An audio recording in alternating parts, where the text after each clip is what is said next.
Tollywood to Bollywood ఎంతో మంది star హీరోల సినిమాల్లో సాంగ్స్కి కొరియోగ్రఫీ చేశారు జానీ మాస్టర్. అయితే కెరీర్ పీక్ స్టేజ్లో ఉన్నప్పుడు తన అసిస్టెంట్ చేసిన లైంగిక వేధింపుల ఆరోపణల కేసులో జైలుకు వెళ్లారు.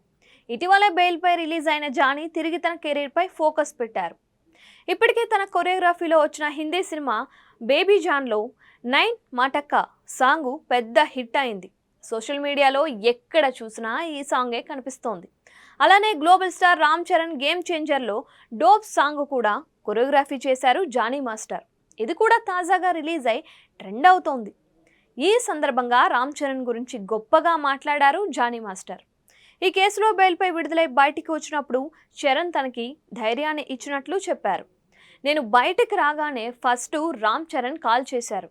నేను నీతో ఉన్నాను, ఏం కంగారు పడుకు అన్నారు. అసలు వేరే విషయాల గురించి ఏమీ మాట్లాడలేదు. స్ట్రాంగ్గా ఆరోగ్యంగా ఉండు, వర్క్ మీద కాన్సన్ట్రేషన్ చేయు, హ్యాపీగా రిహార్సల్కి వెళ్ళు, ప్రాక్టీస్ చేయు, సాంగ్స్ విషయంలో ఎలాంటి ఫ్యాషన్తో ఉంటావో అదే కంటిన్యూ చేయు, ముందు హెల్త్ మీద కాన్సన్ట్రేట్ చేయు అని చెప్పారు. అలానే బుచ్చిబాబు గారి సినిమాలో సాంగ్స్ గురించి కూడా చెప్పారు. నెక్స్ట్ ఇవి చేద్దు కానీ అని అన్నారు. నాకు చాలా హ్యాపీగా అనిపించింది అంటూ జానీ మాస్టర్ చెప్పారు.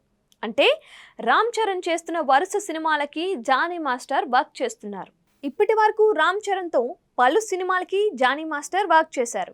రచ్చ, నాయక్, ఎబెడు, రంగస్థలం, గోవిందుడు అందరి వాడేలే, బ్రూస్లీ, ఇలా రామ్ చరణ్ వరుస సినిమాలకి ఎన్నో హిట్ సాంగ్స్ చేశారు జానీ మాస్టర్. ముఖ్యంగా నాయక్లో లైలా ఓ లైలా అనే ఈ పాటకి జానీ మాస్టర్ చేసిన కంపోజిషన్ చాలా మంచి పేరు తెచ్చింది. రామ్ చరణ్ కెరీర్లోనే బెస్ట్ డాన్స్ నెంబర్గా అది నిలిచింది. అలానే రంగస్థలంలో జిగేల్ రాణి పాట కూడా జానీ మాస్టరే చేశారు. ఇలా భవిష్యత్తులో బుచ్చిబాబు రామ్ చరణ్ కాంబోలో రానున్న సినిమాలో కూడా జానీ మాస్టర్ 1-2 పాటలు చేయబోతున్నారు. మరోవైపు ఈ కేసులో పైకి ఇండస్ట్రీ జానీ మాస్టర్కి సపోర్ట్ ఇవ్వకపోయినా తనకి దగ్గరైన వాళ్ళు మాత్రం మద్దతు ఇస్తున్నారు.